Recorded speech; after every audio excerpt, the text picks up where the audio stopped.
What's up, everybody? It's Brian Trippe. Welcome back to another episode of the Real Estate Investing Live podcast. I'm starting a I think it's like gonna be a three-part series on talking about our mental health, our how do I want to say this? I hate saying the word mindset, but it's kind of mindset, but not in the in the way that maybe you've read in a lot of books how to make sure that you get your mind right and discipline, and you got to do this and you got to do. So it's more practical, I think, than theory. I've read tons of books on your mental health and how to stay mentally fit and mentally strong, and how to have discipline and how to have the right habits and all these things, and they're all fine, but it's a lot of theory, I've found. And a lot of times, I'm just speak for myself, I need actionable things. I want to hear other people's experiences. I think, we draw a lot on other people's experiences. Anyway, with all that being said, very short intro here. I want to introduce or set up this interview that I did with Darlene Root. Darlene, I've known her for many, many, many years in the real estate circles. I'm sure if you're involved in real estate, you may have met her, may have crossed paths with her. But she's been doing real estate for a long time, and not only that, she has decided to kind of go in a little bit of different direction with her, with her entrepreneurship. And she's talking a lot about our mental health struggles and challenges, and what we can do to better that, to better ourselves, for our families, for just ourselves, our overall health, and how we can make money at it, and just going digging deep inside ourselves to try to figure out what's going on and how we can just be better, and just be better individuals, just overall everything. Entrepreneurship is one of those things. But I just want to set up this interview real quick. We kind of just jump right into it. There's no intro, so I wanted to kind of come on here first and set this up. Just give you a brief bio on Darlene. She began her real estate journey in 1979 when she was 19 years old. So she's kind of tells you how old she is right there. She was doing a lot of different investments, learning different trends, creative financing, other non-traditional investment strategies to real estate. She became a trusted and respected figure in the industry. She had a financial setback that kind of happened somewhat recently, and we ended up talking about that real estate deal that she did. She kind of headed up in a way, and how it really just kind of put her on a path to depression. It went south really quick, and she had a hard time kind of bouncing back from that. But once she did, she realized kind of the importance of kind of bouncing back after something bad that happened to you, and that's really what happened to me. And I think the more I've been talking to people in the last few years, this happened to a lot of people. So I want to introduce you guys to Darlene. I hope you listen to this show, and I hope you get a lot out of it. And if you do, make a comment, contact me directly, contact Darlene directly. You can reach her at darleneroot.com. I'll make sure to put that in the description. But guys, with all that being said, here's my interview with Darlene Root. Let's just go back like maybe 12 months. What's maybe one or two like really big things you've been focusing on here in the past year or so? Yeah. So completely pivoted. I'm doing more of a mindset thing. I've opened up a company called Real Mindset Method, and real is capitalized, and it's kind of an play on the real estate thing. And focusing on, in the real estate part, focusing more on mortgage notes, seller finance notes, institutional notes, performing and non-performing, and just a real small sector. We don't have a fund. We take each individual investor and park them in that seat. So they have obviously collateral with that note.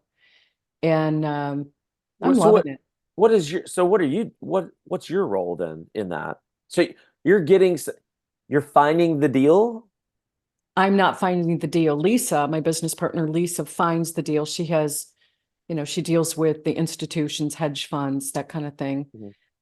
And then, of course, the sellers who want to sell will buy the property, turn around and sell it owner finance, and then sell that note or sell a partial of that note to where we're going to get Mhm. no cash flow right now, but we'll get the Mhm. cash flow later. Okay. Or we'll get the cash flow and just keep it, or sell the whole note and just, bank. So I find that notes are more flexible. They're a lot more fun than fix and flips. During COVID, that was done. We had a few going on and you couldn't get contractors. Everything was super expensive. And so we kind of pivoted out of that. And it was at the same time that whole Sand Harbor Motor Coach Resort debacle happened, which, by the way, they still have not foreclosed on us, because the guy doesn't want the property back. What is, It's I don't like, even know what that is. yeah, that was that resort development where I lost a whole lot of money.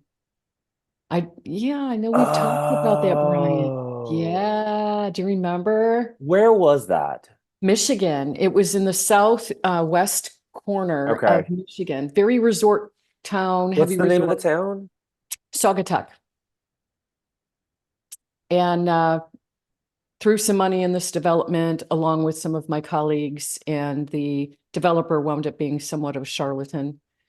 And so we learned a lot from that. How to Oh, actually do like a real robust due diligence and not believe everything that you see in a resume, especially a digital resume. oh, And then, of God. course, his Facebook made him look like he was 10 feet tall and bulletproof when it just was. I don't believe it was malicious. I do believe that he dragged it out into perpetuity. And of course, he made money every month and then just drained the swamp. And then now we have to raise $3 million to get the project done. And everybody wound up hating each other, and it was gunslinging. And yeah, so that was super stressful. And that's how I got into the mindset thing, because I really fell into a deep depression over it, because it wasn't just my money that I lost, close to $750,000. It was also the money of my colleagues who I didn't drag them into it. They were all adults, but they did the deal because of influence, right? If you're an influencer in the space, they're going to rely on that. Oh, Darlene's doing it, so let's all throw our hat in the ring. And so they all lost their money. And the REIA where we presented, or he presented it, I was sort of blackballed from that. It got ugly. It got ugly. So I was pretty depressed, and then I met my then mentor, um, Dr. Trippe, and he rewired that whole thing. I should say I rewired it using his techniques, which are basically Dr. DeMartini's, spinoff. And so now I do the same thing for other people. So it's really heavy mindset, more serious real estate investor who wants to get out of the transactional real Mhm. estate and more into building wealth. Mhm. And I always say you have to have the identity of somebody. You can't have the identity of a thousandaire if you want to be a millionaire. Mhm. And so you have to have the mindset to do that. And so that's what I do. Mhm. When was it? Give me a time frame here. How long ago was that deal? That deal started in 2017. Okay. And that's when the property was purchased and we all got involved. I initially wasn't involved in the funding of it. I was just putting together the entity structuring, that I love trusts. And so I was doing sort of a layer cake kind of thing for this development. And it looked so good. And the return on the investment seemed really cool that I said, yeah, let's go. Let's give it a go. Let's go big or go home. And if it sounds too good to be true, it is. So that was 2017. It started falling apart like a cheap suit in a rainstorm right around the end of 2019. Okay. I saw a lot of chinks in the armor. And a week or a month exactly before COVID is when it all hit the fan. Wow. And we realized that, so what, that was 4 years ago. And it still hasn't, the lender still has not foreclosed because they don't know what to do with the property.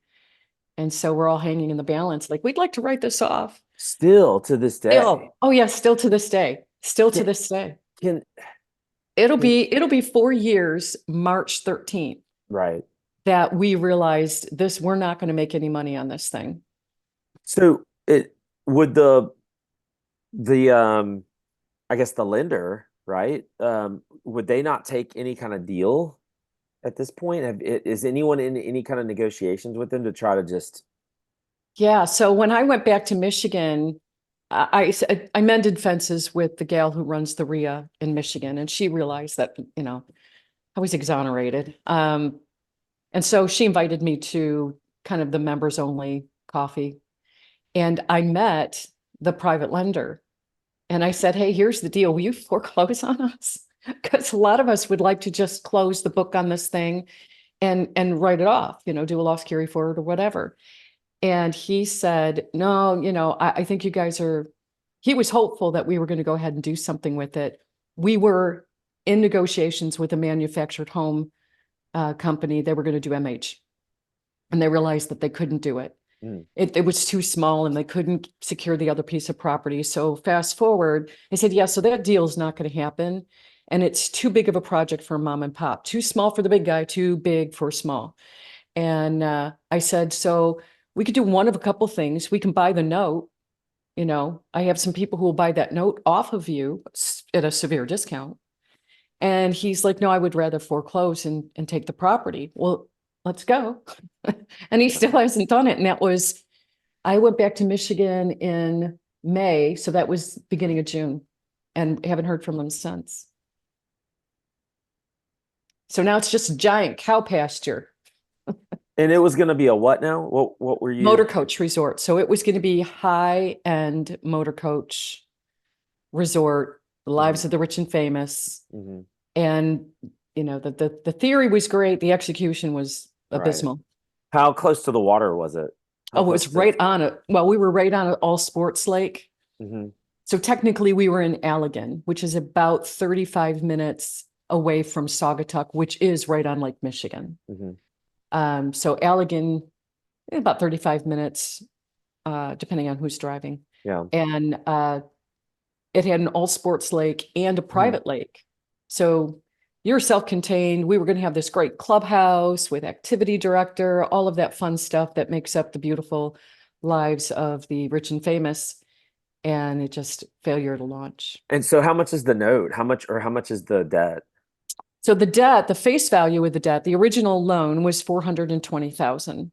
It's And up to 600 and change with because motor's interest. running, clock's ticking. So, and then you guys all put in, you and some other folks put in money of your own. We did. So the initial cap raise on there, the original raise on that was 1.9 million. Was supposed to completely do the whole thing. We weren't going to take on debt. It was 1.9 million or 1.25 million. And then some more money got thrown in, me. And then no additional debt. We were going to be cash and carry. We're going to finish this thing in 18 months, and it's going to be great. And there was an opportunity to do another phase because it was going to be done in different phases. Mhm. And so 1.25 million was gone in less than a year and a half. I mean, gone. So that's when we said we need more money as a bridge to get the bigger loan, because after we put a new pencil to it, it wasn't 1.25 million to complete it. It was 3.2 million to complete it. So we figured we could raise a little bit more money to go ahead and bridge until we got a loan. But the Einstein idea that we had was, let's get that bridge loan and pre-sell individual sites, because they were rentals and Mhm. deeded sites with its own tax ID number. And we were going to sell off a certain amount to start really having a robust development, and nobody would touch it. So we borrowed this $420,000 from somebody at the REIA. And so the meter's running on the money, meter's running, and we're like, yeah, we have nowhere to go with this thing. What's it if you were to just try to dump it right now? What could you get for it? Yeah, so we had it appraised, of course, because we wanted to get a loan. And unfortunately, the appraiser appraised it at the existing zoning, which was R1 residential. Mhm. they didn't consider that we had a campground permit and that we could build this thing out into either MH or whatever. And it came in at 863,000, I believe was the appraisal. So, I mean, could you not try to sell that and at least get something back? Or Well, you know the saying, pigs get fed, hogs get slaughtered. So they got decided to be a hog and sell it for 1.9 million. So mm, we could at least recoup our original investment. I said, it's not going to work. It will sell for $600,000 fire sale. It will. And so they dragged their feet for 1 year in trying to get this thing sold. We had various real estate agents trying to who's do it. they? Like all the partners that Yeah, are all the in this? partners. Yeah. Okay. So where's And the guy? the Where's the guy's gone. As a matter of fact, I last heard the guy is down here in Florida because he started another, scam oh in Michigan, and they were catching up with him. So now he's in Jacksonville somewhere. And yeah, he was basically, it was a hostile takeover because I had set up these trusts and I had to threaten trust fraud, which is a felony, and a securities violation because he did let an unaccredited investor in just because he needed the money and sold a half a share instead of a whole share. mm. And so that would have been a securities issue. So I was firm but fair in my conversation and said, in lieu of me going after you, just deed it over to an LLC where all the investors went ahead and set So that he up. did that. And he did. He Okay. did. And then he was gone. Oh man. Wow. Yeah. So this has been going on. The wonderful part of it, I have nothing but love and gratitude for the whole thing because I Okay. see the perfection and where it's brought me now. And it was perfectly orchestrated. Sometimes we just don't understand how the divine is operating. Sometimes we're like, what the world are you doing? But it's all good. It's all good. And I know that there's a lesson in foreclosing, a lesson in pride. This man has so much pride in that he's willing to hold on to that note for the full amount. He won't discount it. Mm, And the meter's running on that money every mhm, day. And mhm. he thinks that he can recoup that because he thinks we're going to build something there and he's going to get paid, which is not going to happen. So at this point, if it were to sell, he would have to get completely paid off first. Is that Correct. right? Yeah. Yeah. So the meter running, there's really It's a just moot nothing there. It point. sounds like, yeah. Yeah. So I said, well, why don't we? And I said to my friends, I know Eddie Speed. I said, hey, Eddie, why don't you just go buy that note? And he's like, he didn't want to touch it. It's out of his genre of expertise. And I said, there's got to be somebody out there that can buy the note. I can't because it would be conflict of interest. Mm, But I know if that man discounted that note in the fours to the original amount, something could be done with that property because the appraisal was done in 2019. So yeah. since then, of course, the roads have been covered over, I'm sure, because we had the roads all put in and we had the land balanced and we had Mm, all of the wetland stuff done. The beach was cleared. It just needed the underground. It needed the septic wells were mhm, dug. mhm. It just needs that push. Well, Yeah. since then we've lost the campground permit. So it's back to residential. Right. Yeah. Well, Darlene, so that's a pretty, not only is it you lost a lot of money, Yeah. and that's a really awful and terrible thing, but it sounds to me like you at least took, for a time there, you were taking ownership for losing other people's money. Yeah, I did. I did. Even though you weren't the I guess it was like a GP situation. I don't know how he had it set up. It was like sounds like it was like a either a fund or a syndication, something like that. Yeah, it was done kind of bizarre. Everybody purchased beneficial interest of a trust. Okay. So beneficial interest is considered personal property, and that's how we kind of got away from setting up a fund. Okay. I would do it differently now because substance over form. So if it looks like a duck, walk like a duck, quacks like a duck, it's a duck. Yeah. It's basically a fund. And we got away with it, well, so far. But when we had the trustee deed the property over to the LLC, that was all a moot point. Now we're members of an Hmm. LLC Hmm. that had an existing money put somewhere else. So there's nothing really the only asset of that LLC isn't funds, it's not money, it's a piece of property that we'll probably take a loss on. So Mhm. nobody's racing to the finish line to lose. And everyone has their self-directed IRA funds in the deal. So Mhm. no one can take over. We can't get a traditional loan because no one wants to personally guarantee it. Mhm. Now I took um, my IRA as a distribution because I'm over 59 and a half and I can do that. So I took the loss as a distribution, and the loss will offset any gain that I have, but I have to take the loss before I can do that. And that's why I'm itching to get this thing foreclosed. You can't take the loss because it's not foreclosed. Correct. So mentally, though, going back to, I guess what you've transitioned into mentally, I mean, how long did it? Because hold on. So I'm trying to remember when I met back up with you at family, and Yeah. we Yes. spoke. We were like we talked for like a little while in the hotel bar area. Do you remember Yeah. that? Yep, I do. And you were really talking a lot about kind of like I guess your mental approach. When was that? Because I guess all this stuff had to have been going on. All of it was going on. Yeah, I thought I Yeah. shared that with you. When I came to your event, was that after the family or was it before family? That would have been after.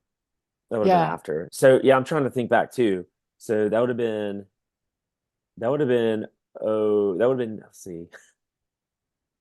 I think that I was have the pictures. 2021. Does that sound right? Yeah. I think it It was was, fall of 2021.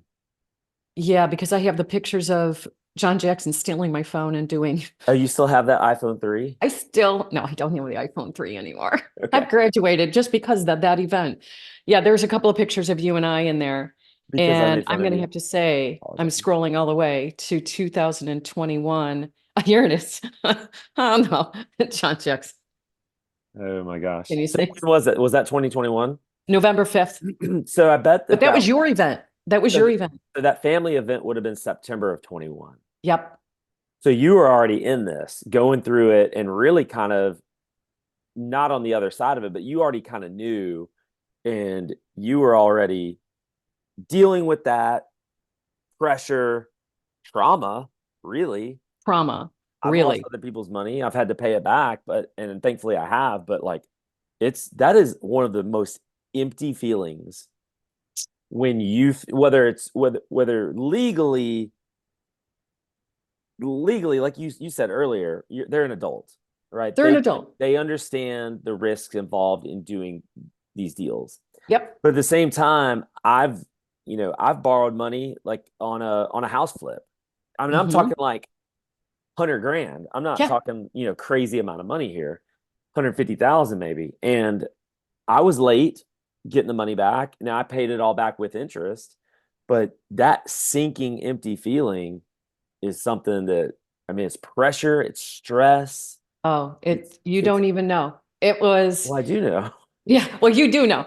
It was so February, actually February 12th, 2020, because March is when COVID started. So jig was up and I It was was another actually year and a here. half after that when we met No, a up. month after that.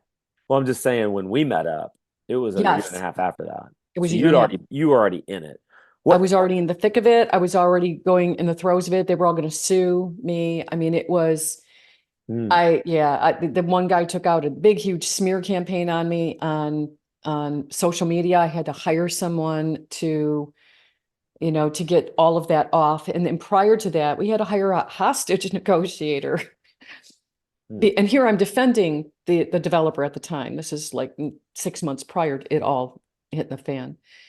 And I'm defending the developer going, you guys don't get it. I'm working with him on this. He's doing everything he can, da, da, da, da. And so now I have egg on my face and I threw myself on the sword. I said, look, you guys, I defended him. I get it. Based on the information I had is what I based it on. And so when they were, my supporters and oh, you're the best thing since sliced bread, to you are the scum of the earth. And now we're going to start this big, huge smear campaign on you. And I've mended the fences with a couple of them along the way, trying to get this thing either resurrected or moving in a direction that we either take our loss and we never talk to each other again, or we knock it out of the park. And I think came to the realization we're never going to knock it out of the park. It's, the guy started the foreclosure and he just stopped. Hmm. So I was in the thick of it. There was panic, like, oh my gosh, my life is ruined. These guys hate me. I'm going to get sued. So there was the fear, there was the rejection piece of it that, I'm now being blackballed from the REIA that I was associated with. And of course, when you're going through that, and I'm sure you can relate, everything seems magnified and bigger than what it is.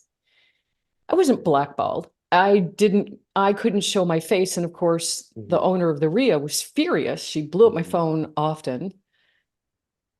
The bottom line was it's the trauma gets you in that loop of fear and panic and rejection, self-loathing, and now you're not able to move forward because you have fear of losing money again. Yeah. Yeah, right? And so what do you do with all that? So what do you do with all that? So what I did is that's when I got involved in the rewire thing. I was able to rewire that. I have zero fear about losing money. I'm doing deals again.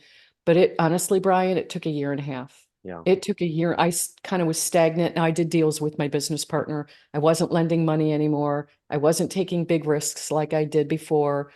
The wonderful part is the due diligence that I now have. I have such a robust checklist of, does this check out? Does this check out? And I check out the person. I get referrals and I actually follow up with those referrals, because just like this guy, he made it sound like he was the developer of the century, and he wasn't. He name dropped some really, really important names in the state of Michigan, and we all knew those names, and we knew the resort developments. He had nothing to do with them. He bought a lot and put a condo on it, but made it look like he was part of the Boyne Highlands development. So yeah, I follow up really big now. So take me to the moment where it's crystal clear that this is what's happening. And between that point and the point where you make the decision to try to do something about it, because that's a period of time where a lot of people get depressed, they turn to substance abuse, potentially, they turn to all these alternative forms of trying to cope or trying to just figure out how to deal with this, shrink back and not do anything, all these different things.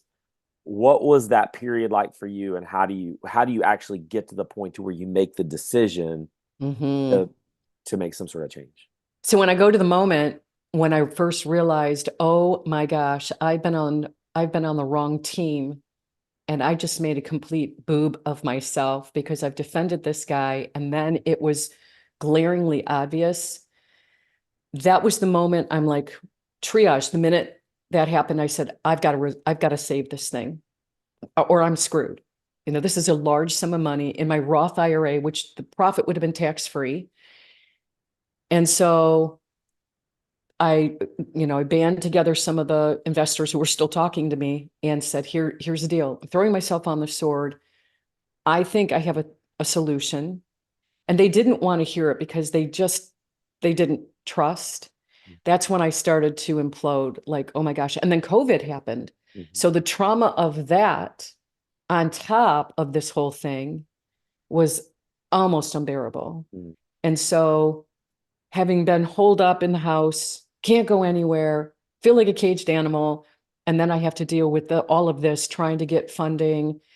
And I played on their team best I could, but it was just absolutely going nowhere because there was division in the camp. And so finally, I did win the favor of the key guy, Ray, and another one of the investors who I'm now friends with. And we were able to come up with a myriad of different solutions. All of them were not solutions at the end of the day, but at least they could see that I started to go to bat and go the extra mile, because I was determined they were going to get paid back. Come hell or high water, you guys are going to be made whole, or none of us are going to be made whole. And we just realized we just lesson learned. And so the first thing I did is I panicked. Yeah. And when you're in trauma and in shock, you don't make the best decisions. You over explain, you over compromise, you basically become a doormat for all of the, right? So you do, because now I owe you, now I'm your servant. Mm. And so I became super altruistic, which caused them to be more narcissistic. And I don't mean narcissistic in a mental illness thing, but the polarity of it all is if you're too far to the one extreme, the other extreme is going to happen. You just have to bring it to center. And I was able to get a little bit of governance on that. Then came logic, like, okay, the best way to take this thing down is remove myself from the whole thing to let them see, oh, y'all figure it out. And if you need me, I'll be over here when your solution doesn't work. And so I was able to do that. I stepped away and said, don't call me, I'll call you. And they realized that it wasn't my fault. I was exonerated, but by the same token, when there's trauma, the trauma doesn't leave the body. If you've ever read the book, The Body Keeps Score by Bessel Mm. van der Kolk, trauma lives in every cell and every fiber of your being. So just because the event is over doesn't mean the trauma is over. And you have to do some work around that in order to get that, up to the bubble up to the surface so it can be rewired and bring some meaning to it. And so the depression part of it was huge because I'd never faced that demon before. Mm. And you can try to intellectualize depression until the cows come home. Doesn't work. It either immobilizes you and it did me, or there's substance abuse. Yes, I self-medicated. Um, Shopping, alcohol, whatever, pick the elixir of somebody who is in trauma. Mm. And until you face that demon head on and rewire that situation or reframe it or transcend it, they're all the same. That's when the healing starts to work because your mind will get right, but your body is still acting in that trauma response. Mm. You're very vigilant, hyper vigilant about everything. And every deal looked like the worst deal on the planet, and I'm not doing it. And I would go right into that same fear response of realizing I just lost close to $1 million. It's just boom. I'm not going there. And so did a lot of work around it. Mm. What triggers someone to make the decision to try to make a change though?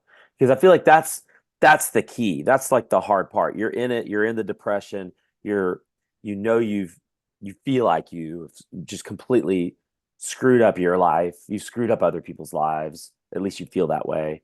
Yeah. And there has to be like a moment, there has to be a decision that's made at some point. Yeah. So that's a great question. The tipping point was a year and a half of not doing anything and just, you know, hitting base hits instead of home runs. I woke up one day and said, if I don't do something, you get to that point where you're scaring yourself. If I don't do something right now, this is going to get real dark. There's that moment of, whoa, you can only take out of your retirement for so long before, you're going to outlive your money. And Mm, I yeah. don't know that I ever had fear about that. I mean, I did very well for myself and I was able to have a nest egg to where if I continued, but it got dark. I'm not eating. I would have to have my friend call me to remind me to eat.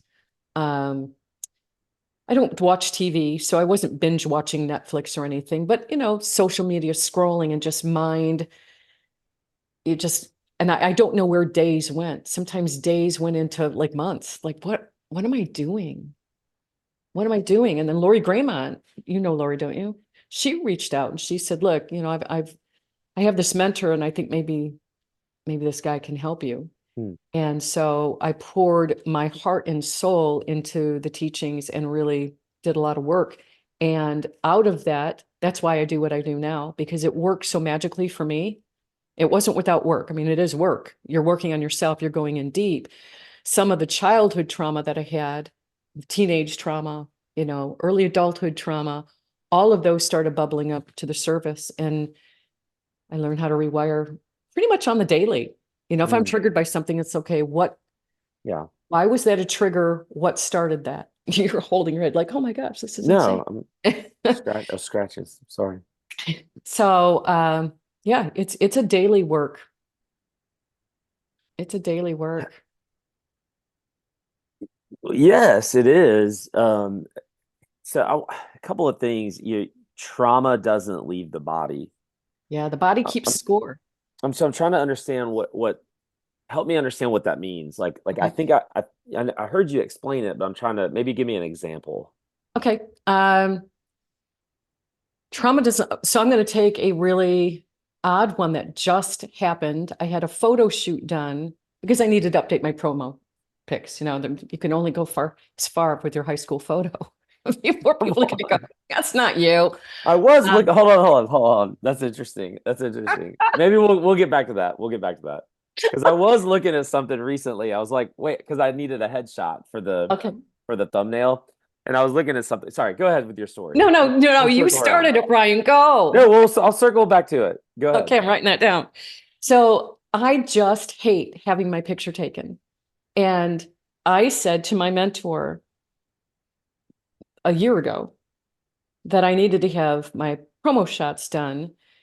And he said, well, you know what, why? I said, if you notice at all the events, I'm never in the pictures. I usually shy away from the camera. And so he said, well, go do some work on that. Why is that? And I thought I did the work on it. And so now I need to go and update my shots because obviously I'm in this space now and I need some promo stuff done. And so I went to the photographer. I canceled twice before going. And I'm thinking, this is a serious problem. And so I'm thinking, what is the trigger there? I don't have a problem being on stage. I don't have a problem, doing a Zoom. I don't have a problem doing any of that. Why is it having a photograph taken? Is that a big deal?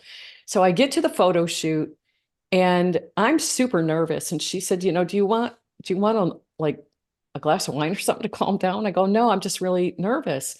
And then what happened next is how I really, really believed the body keeps score. I'm doing the shots and I'm not comfortable at all. And so I posed a certain way and she yelled at me. And I immediately went into state. And I said, you need to give me about 5 minutes. Yeah, I know.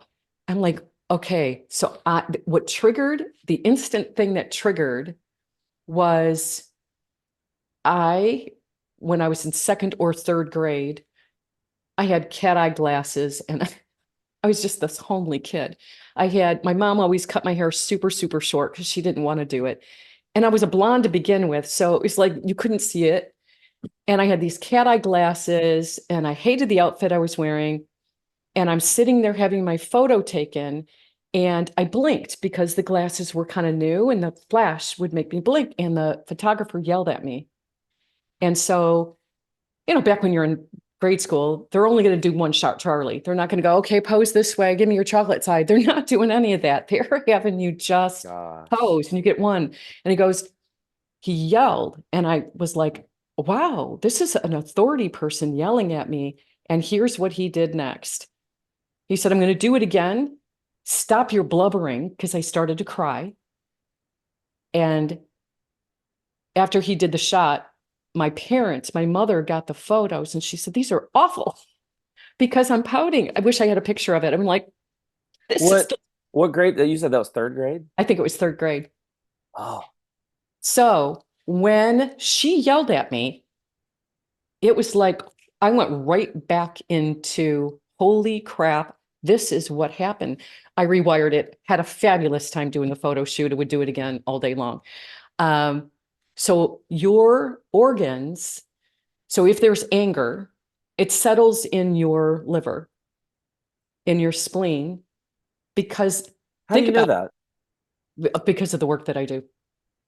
But Where's the rule book? where's the scientific evidence that it sits in your liver? Like I don't understand all this. Like is this just that sounds completely made up? I'm No, sorry. it's totally not made up. Okay. So when they say somebody died of a broken heart, that is absolutely true. Grief is in your heart, Sure. No, I believe that. right? Yeah, Okay. yeah. So grief is in your heart. I don't believe Anger, it.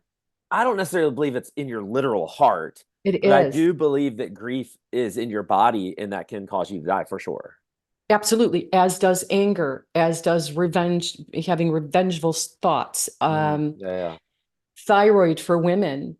Women are, back in the day, we were taught to be good little girls, don't speak up.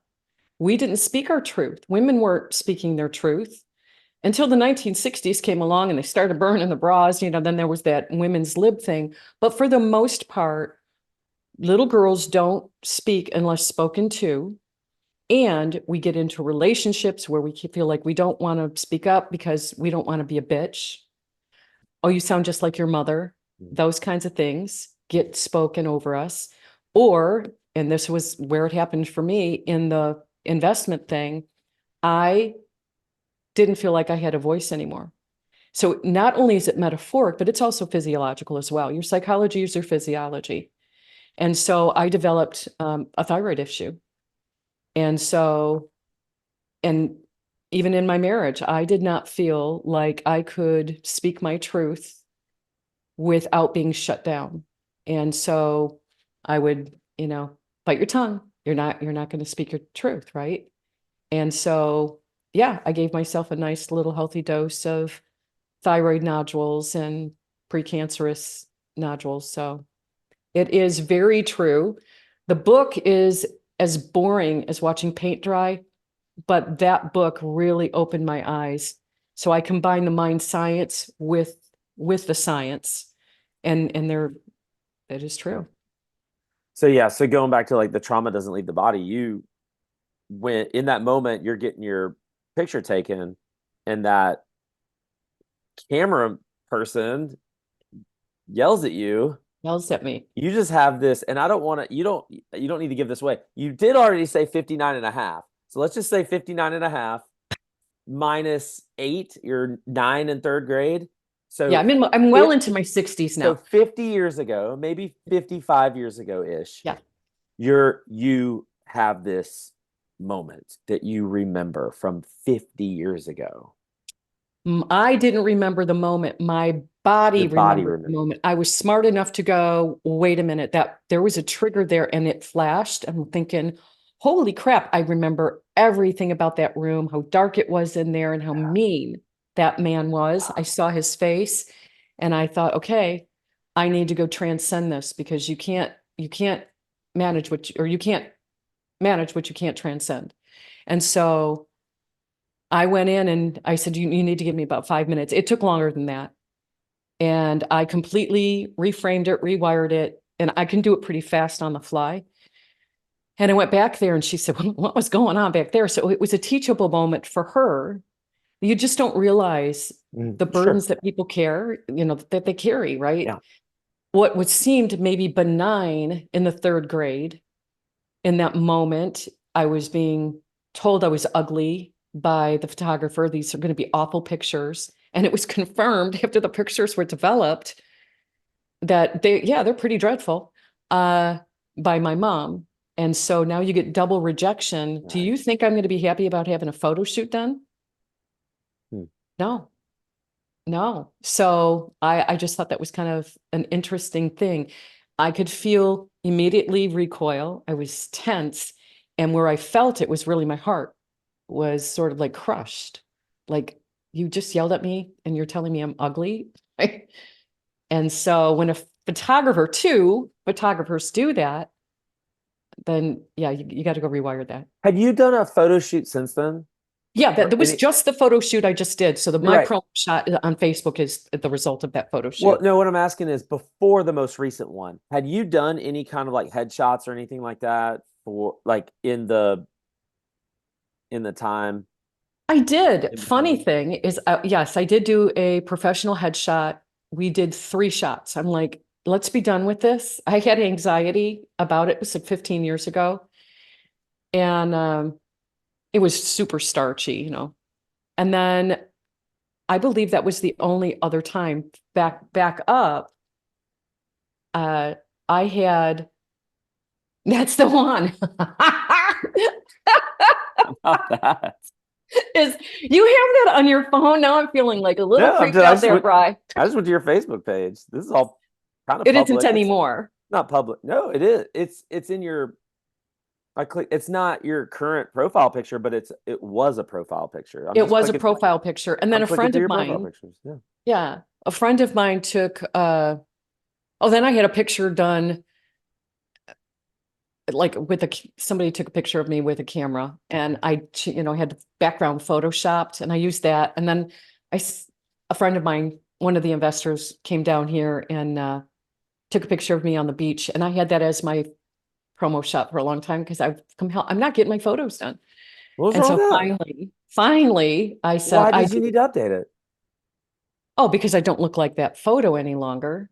Sure you do. No, come on, this is 15 You, years ago. you, you talking about Yeah, the one that's your profile picture currently?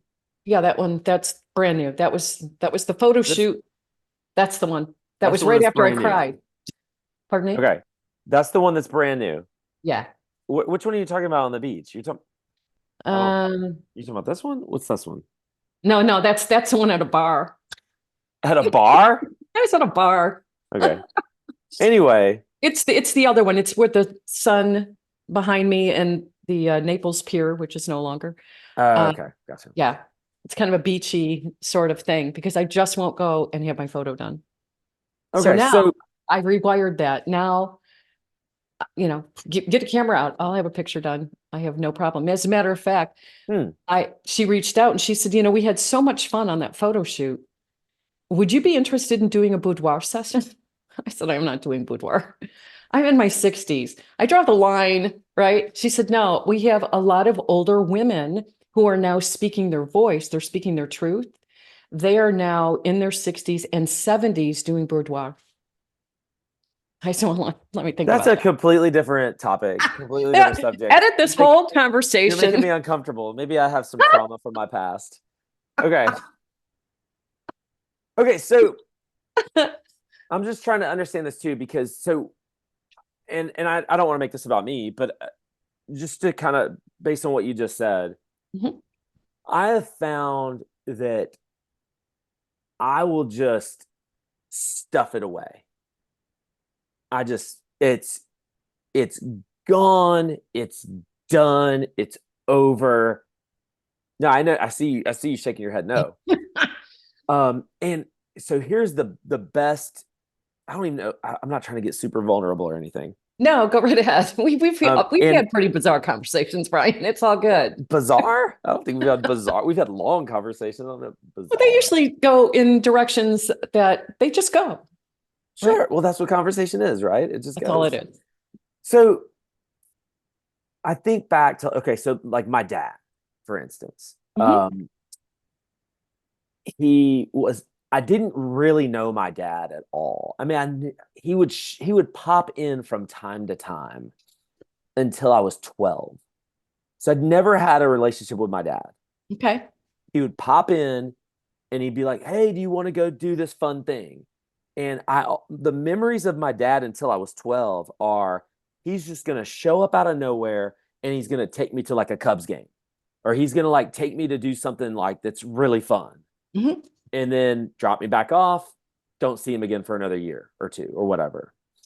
So Well, that's fast forward to when I turned 12, he shows back up, gets an apartment that's literally a block away from where we were living. And within a month or two, my mom I was in sixth grade, and my mom was just like really kind of got to the point where I just was not getting along with my mom at all. And I love her to death. She's from Northwest Indiana. She had all this stuff going on with her dad, and hmm. I couldn't handle it. Yeah. Generations of stuff going on here. There you go. No, for sure. So I move in with my dad. I'm like, I'm out of here. Move with my dad. Well, my dad, in about a couple of weeks, decides to just up and move us away. And I don't know any better. I'm just like, sure, why not? What we do. So we moved like a few states away. We're like 400, 500 miles away from You my got to mom, be kidding. from my mom and my sister. Completely left from my mom and my sister. And I'm gone for like 3 years and through my freshman year of high school. And where I'm finally like, I really miss my sister more than anything. So he decides to move us back up to Indiana. And I finished out high school, 3 years up there. And my sister she was 2 years older than me. She only had 1 year left. Long, long, long story short, from the ages of 12 until I graduated from high school, which is the age that I lived with my dad, Sure. he was never a father. He was not a father figure at all. Mm-mm. He was a roommate. Mhm. And at best, he was a friend, at best. Mhm. But he was just a roommate. I did whatever I wanted to do. If he tried to threaten me with any kind of punishment, I would say, I'm just going to go live with mom. I would literally like play it against him. Yeah. And so I literally did whatever I wanted to do. And that obviously was to my detriment through my You 20s think? and in college and stuff, for sure. So even to this day, and I don't have my dad has never told me he's loved me ever. I attempted to when I was kind of in my late 20s, going through a whole kind of, just try like a whole forgiveness thing. And I never really felt like I had like an issue with him because he was just a friend. He was just a roommate. I don't have a problem with you. And even to this day, he's never told me he's loved me. I attempted to one time, it didn't go that well. We had a couple of kind of heart to hearts where his dad never told him that he loved him, and his dad kind of played the hands off approach. And I don't have I stuffed it all away. I don't know that I have. You have. I You have feel, intellectualized it, and I that's what. feel like I'm completely at peace with it. He's not my dad. He's not my father. Let me put it that Correct. But you long for the father. We long for the father figure, the mother figure. We have to have the masculine and the feminine in order to create a balance in ourselves. So you have an abandonment issue, not because your dad wasn't there. It's the abandonment of the dad, that father figure that you needed to have. I love you. Come on, son, let's go do this. I'm not going to just pop in every now and then. That's not a dad. So I get all that, and I've heard Mhm. all that, and I've read tons of books on it, and I've gone through the forgiveness stuff. Like I don't have anything against him. Like I don't have any grudge against him. Of course you Um, don't. we talk on the phone. He comes to my son's basketball and baseball games and stuff, and I see him, and we have. I don't have an issue with him, but he's not my father. He's not a father figure. But one thing it's done for me, and I remember just saying this when I was in high school. I remember saying this. I can't wait till I have kids because I'm not going to do it that way. Like I want to be their father. That's like it's the only thing I know for sure that I've always wanted to do in my life is be a And great you do dad. it top notch. It's called compensation wounds. You've compensated, which is beautiful for your children, but there's still the abandonment and the rejection that you have by not having a father figure. So who at that time was a father figure to you? Because it may not have been your dad, but there's never anything missing. The universe is always in chaos and it's always balancing itself out. It's always in polarity and it's always bringing it into balance. Up, down, in, out, night, day. So if there wasn't a father, you saw all your friends, they had dads. You saw what the familial unit looked like. Yeah. And you may not have been hyper aware of it, but it was sort of like, this is what families do. Christmas Day, we all open gifts, right? There's the traditions that anchor us into the familial unit, traditional. I'm as non-traditional as I can possibly get. And I had all that. I don't know, maybe I'm just rebelling and going, I hated all of that. Like, oh God, we have to go here. But so at that time when your dad wasn't being a father figure, who was being a father figure to you? Teacher, somebody else's dad? Was there a mentor? Was your mom also the father figure? The disciplinarian, the logic. Remember, women are not supposed to be that. There We're there's a feminine. there's a whole thing there that I definitely don't want to get into in this format. Yeah, right. There's a whole thing there until I was 12. Maybe men that she was dating and things like that that Yeah, attempted to be that I just like get the hell away from me. correct. Because you wanted your dad. I didn't want that person. No, no, no, no. I know that. You wanted the ideal of what a dad is. I wanted my dad to say, I love you. I wanted my dad to be cuddly and wonderful. I didn't get that. So I started dating a boy when I was 13 because I didn't get the masculine Okay. piece. I See, had a and I mom. that makes sense. Like Okay. what I would never run to any, like what am I running to? I'm not like trying I'm not seeking after that. Yeah, we all seek after love. We all seek Right. after love, right? And I don't mean the state of mind or the state. So love and gratitude are states of being, not to get too far off into the mind science of it. But the love, the emotion, the affection we call love is what we're all seeking. That's why we get married. That's why we go and have children. That's why, because we think we're going to get something that's outside of us to fill that void. When most people don't realize we have 4,628 traits. We possess them all. It's the person that we think has something to offer us to fill a void when we already have love. We are love. We're the embodiment of love. So when you get into a relationship, an intimate relationship, you're doing it because that person is filling a part of you that you think is missing. The only purpose of a relationship is to open up or to wake up to those parts that you think are missing so you can heal it. It's the only purpose. Everybody, relationships are all about me. And I don't mean, oh, they're all about me. They're all about I ourselves understand. and what we think we're going to get out of that relationship. So when you first get into a relationship, you have dopamine going, you have oxytocin going, you got the vasopressin going. Vasopressin's more for women. We love the cuddle, right? So about 6 months after, 6 to 18 months after that relationship ends, now we start to see all their flaws. Oh, can't believe how she cracks her gum. Her voice is annoying. God, I can't believe that, he leaves his stuff laying around. He's such a slob. He doesn't help me pick up. And you start to find fault. Well, by that time, 18 months later, you've already either A, gotten married or B, probably had children along the way. And now the love drugs are wearing off and you don't know how to reproduce those. We naturally have every drug that we need in our body.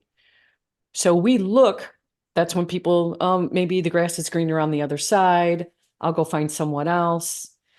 That's when it gets all real dicey because now you're going to go find someone else and the oxytocin's there, the dopamine's there, the vasopressin's there.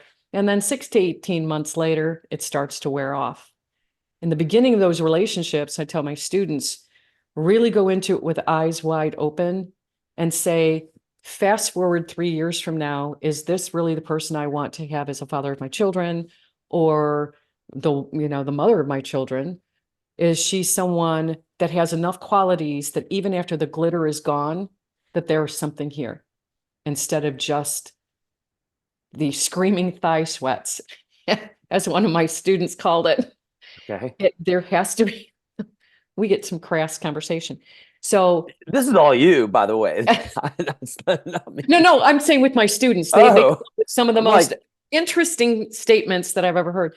So the bottom line is, going back to the body keeping score, we already possess all of the traits. We're just either too proud to see it or too humble to see it. Bottom line. hmm, So when that trauma from your dad, because it is a trauma. okay, I'm not going to deny that. Um, I don't see it though. Okay, what parts of yourself have you abandoned? What? What does that mean? What do you Well, mean by that?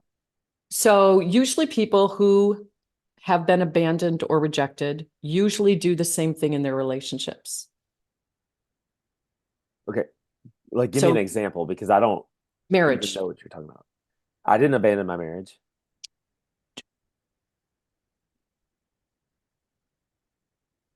This call is not being recorded or monitored for quality. Are You you did trying to? I abandoned my marriage? you didn't think you abandoned your marriage, Okay. but you did. You Okay. had the abandonment wound that caused you to be abandoned. It's called mirror neurons. Our mirror neurons will continue the same pattern over and over and over and over and over and over again until we learn to love it. So your dad abandoned you. You technically did not abandon your wife. And I know the dynamic of that. But you put yourself in a position to be abandoned because you didn't rewire the situation further north. Hmm. Does that make sense? So people say you get the same lesson over and over again until you learn from it. And that's not true. You get it over and over again until you come to love and gratitude for it, because there's a charge that happens. So you ever do something and then you get that same stupid experience over and over again. The same person comes into your life that reminds you of someone else. And I'm sure people have come into your life that reminds you of your wife, ex-wife, I don't think so. because you have abandoned that part of yourself, meaning you're not willing to open up and be vulnerable with another woman right now because there's still anger about it. No, there's not. Yes. Huh? I reject all of this. I don't think any of that's true. Wrong. I can see where it could be true, and maybe I've stuffed some stuff down, but I love her, and I don't know how I can't always love her. And there's some Yeah, I awful do. things that are going on, awful, awful, awful things. But And I they'll continue to go on until you rewire that situation. I promise you. I promise, promise, promise, promise. You're going to get it over and over and over but because so we're a let's vibrating being. So we're an energetic being. right. And so it's like we have a perpetual kick me sign on the back. My niece constantly has broken down cars, constantly in the hospital, kids constantly in the hospital. There's chaos. Why? Because she is still vibrating at that level. I don't know if you've ever read David Hawkins' Power versus Force. Talks about calibration, how we're calibrating beings. Everything is energy. This pillow is energy. This phone is energy, vibrating at a different rate to give it its what we perceive is form. So if you're vibrating at a certain rate, you're going to attract those things because we're magnets. Mhm. You're going to attract those same experiences over and over again until you transcend that calibration. Does that make sense? It makes perfect sense. I, So those people who are in shame are calibrating at 20. It's as low as you can go in the calibration scale. And as high as you can go is 1,000. And that's Jesus of Nazareth and the Buddha, those who are enlightened. That's 1,000. And there are varying, gradients in between. So if you're constantly vibrating at the level of the original abandonment, the original rejection, the original fear, the yep. original whatever trauma, you will continue to get experiences as compensation, as validation. You'll constantly get it as validation. Okay, so I don't understand how you think you know, and maybe you do. I don't know. I'm just trying to how I'm trying to understand how you feel like you know all this stuff about me and my situation. And I'm not accusing or I'm not saying you don't. What is it? Just because I'm the same things keep happening to me? Yeah, so there are patterns. So every so getting really granular down into the body keep score, your cells. So when you have a trauma, it's going to sit in an organ somewhere. It's just going to. It's either going to sit in your spleen, your liver, your gut. A lot of irritable bowel stuff happens to people who are. I'm not going to ask you about your bowel habits, but if you have IBS or I have Crohn's, nothing to hide, by the way. I, You really want to know? Just joking. no, I don't. I don't think Okay. I do. Okay. So, and if you were my student, you would go down that path. Oh my You would gosh. do a whole origin story. So I have my students go right to the beginning as far back as they can remember, and they do their origin story all the way up to today. And I get a pretty good bead on who you are based on not only that, but I also intuit, because I've been doing this for so long, that I can intuit just by conversations. Your dad Sure. didn't show you love. That was brought up many times. Now, the compensation of that is you pour into your children. That doesn't always happen. Right. Sometimes people reject The because they got opposite. rejected. Yeah, it does. So I believe you've intellectualized it very well. The next step is coming to that wholeness part. If you have compensation diseases, or dis-ease is what I call it in the work that I do. So if I see somebody who has a chronic kidney infections, I'm going to go down that path to really get granular in their origin story, and then additional questions about what's going on in their life, because perpetual issues in our body is just your body's trying to wake you up to say, hey, over here, you didn't just get this. 95% of diseases are due to our thought process. It's I can see that. psychology. I can definitely Correct. see that. Right. So how's your liver? I don't drink alcohol. Well, no, it doesn't matter. You can have non-fatty, you can I have don't know. non-alcohol fatty liver and not even know it. I haven't even had a physical in 20 years. And you're fit. I mean, you do some things, but I'm gonna go out on a limb and say if you did your labs, you might see some confirmation based on our conversation to About say what? about what organs are giving you feedback. Sometimes we don't realize it, Brian, until years later. Sure. No, I'm not discounting anything you're saying. I'm just Show taking me it the all money. in, and no, I'm taking it all in, and could be, possibly, Yeah. possibly not. I don't know. I believe you're stuffing. Uh, I think that that's true. I just don't know.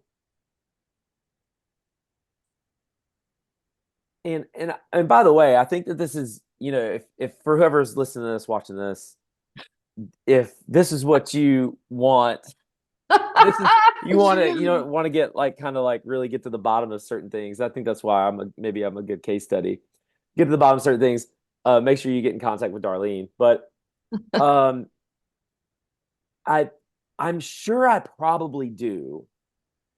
I didn't allow myself to cry for a long time, Brian, a very long time until and even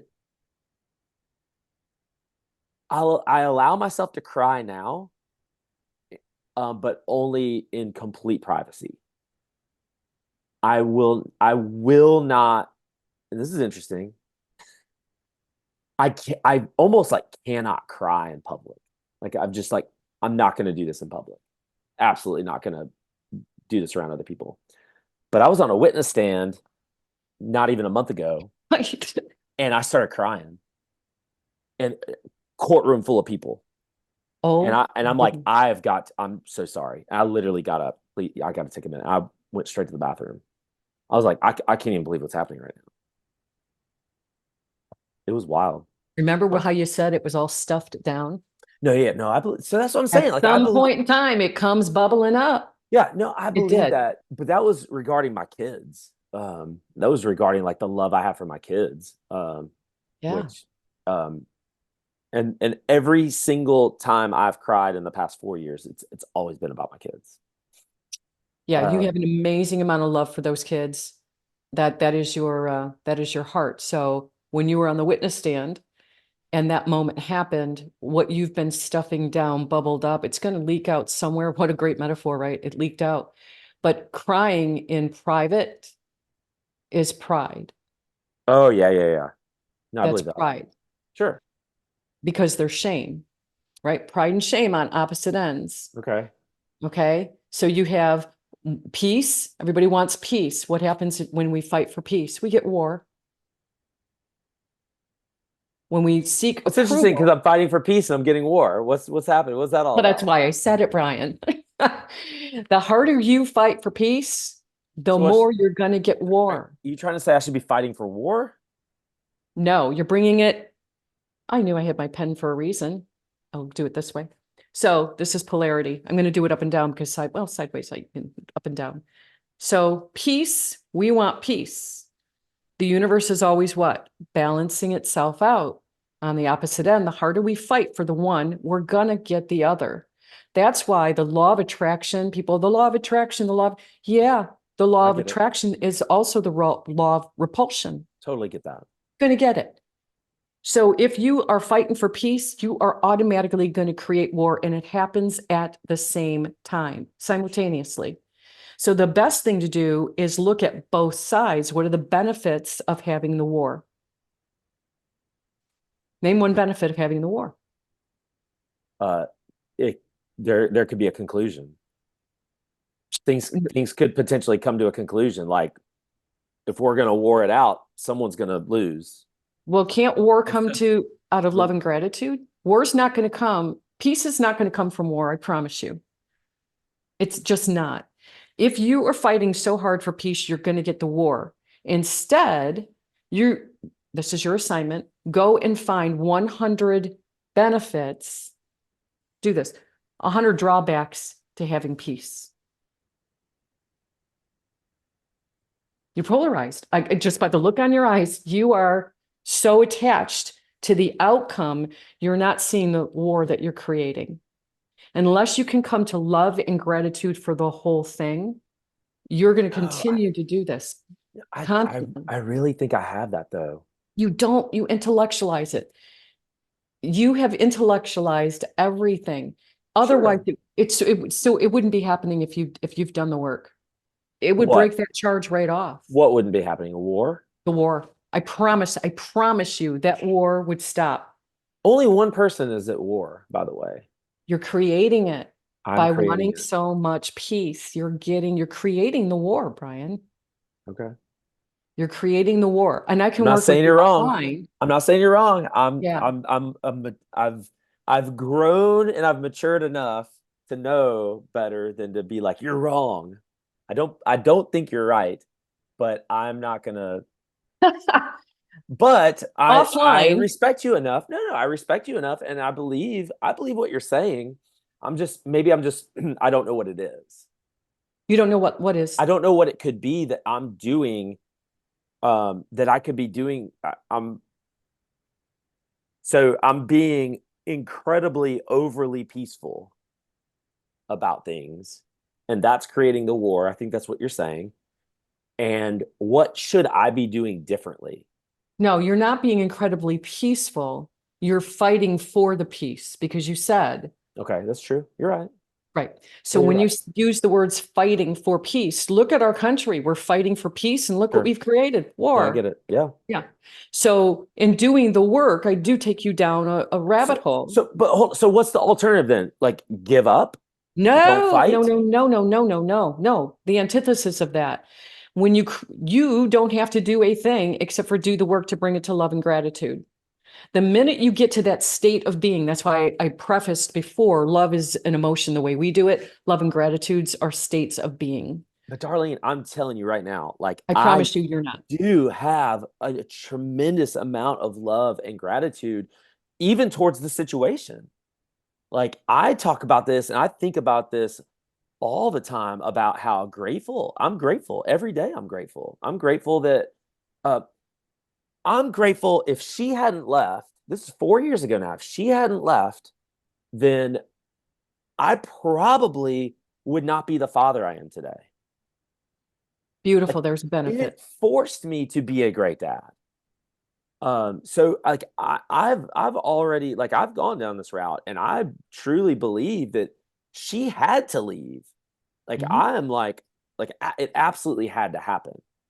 Um so I'm there and I've been there for almost 4 years. Like I realized that pretty quickly. But But the situation that you're going through now, and you don't have to divulge that, it's still 4 years later, still there's correct, this tumultuous, correct. And it's getting worse. It's worse. right. And that's why I And said there's no it's end in sight. look at you. You're so Mr. Peaceful, happy camper guy. Look what's going on and no end in sight. Well, fancy that. So the work is to come to love and gratitude to because I think you're still intellectualizing it a little bit because in the Sure. work, you break off that charge to where the war is over. You can't fight against something because I'm not fighting too hard for peace. Does that make sense? It's so like the hurrier I go, the more behind her I get, is the old adage. The more you want peace. I tell people, the more you want to be happy, the more deprived. I've seen people who are like happy, happy, happy. Their lives are depressed. Trust me. You can't have one without the other. You have to have polarity. You have to have So up and down. I see that. I see it in sales, I see it in relationships. You keep trying to press towards this, the other party's going this way. But if you Exactly. come this way, then they start coming back towards you. Like that principle is completely tried and true. Like I get that and I believe in that wholeheartedly. I don't know what what I could be doing differently, I guess. Um, are you trying to say that Martin Luther King Jr. shouldn't have fought for, or led us down the road to equality? Are you trying to Yeah, say that like I'm in search of equality? but you're I not. I am fighting for I believe that I am doing all that I can do to fight for equality. I may not be. I may No, not you're be. still fighting for the peace. I feel like I'm fighting for equality, but I could be. I don't know. I'm not gonna. Because two things you said, no end in sight, because you know the particular path you're doing right now isn't working. And you had come to the fact that you said, I just want peace. I have peace. That's how I know you're intellectualizing it, because you're so polarized on what you think you have. You're not seeing the other side of it, how you're creating the war. Martin Luther King, perfect example. The more he fought for peace, well, we know the end of that story. However, there is good that comes from it. It's not all bad. I'm not saying that good won't come from what you're experiencing. Can you kind of lessen the curve a little bit and bring it to love and gratitude and have that charge taken off so there isn't the war on your ex-wife's side? Yeah, I'm saying that definitely Yeah, can I happen. mean, I think the only it seems as if the only way to achieve that is to give up, is to wave the white flag, and I don't get to see Yeah. my kids. No, I don't believe that that's the answer. You know, that's not the answer. I don't. But here's the thing, darling. I've been in this for 4 years plus, and I I have intellectualized this to death, and I don't see Okay. any other way. All right, guys, I'm going to cut the interview right there that I had with Darlene. We go into obviously a lot of personal stuff that I'm going through, and we end up talking for like another 20 or 30 minutes. Just wanted to give you guys a couple of things. First of all, just kind of share a little bit about what's been going on with me, which I think hopefully it can help some other people. But also kind of give you a glimpse into seeing what Darlene does and kind of give you an actual like example of how she might be able to help you if you might be going through something like this. So I plan on talking to Darlene more, and we ended, like I said, we ended up going like another 10, 20, 15 more minutes, and it was good. It's good for me to kind of help me to kind of realize certain things and try to dig into maybe solving some of the problems I've been having. So if you think she can help you, definitely get in contact with her. Her information is going to be in the description. I appreciate you guys watching. As always, this is part one of a 3-part series on our mental health in real estate. And I'm already like as I'm recording this right now, can already tell you my next 2 guests. It's just the interviews are just unbelievable. I can't wait for you guys to see all that stuff. I think it's going to really help a lot of people. So I'm glad you're tuning in. I'm going to link up part 2 and part 3 as they become available to this one as well. So love you guys. See you guys soon.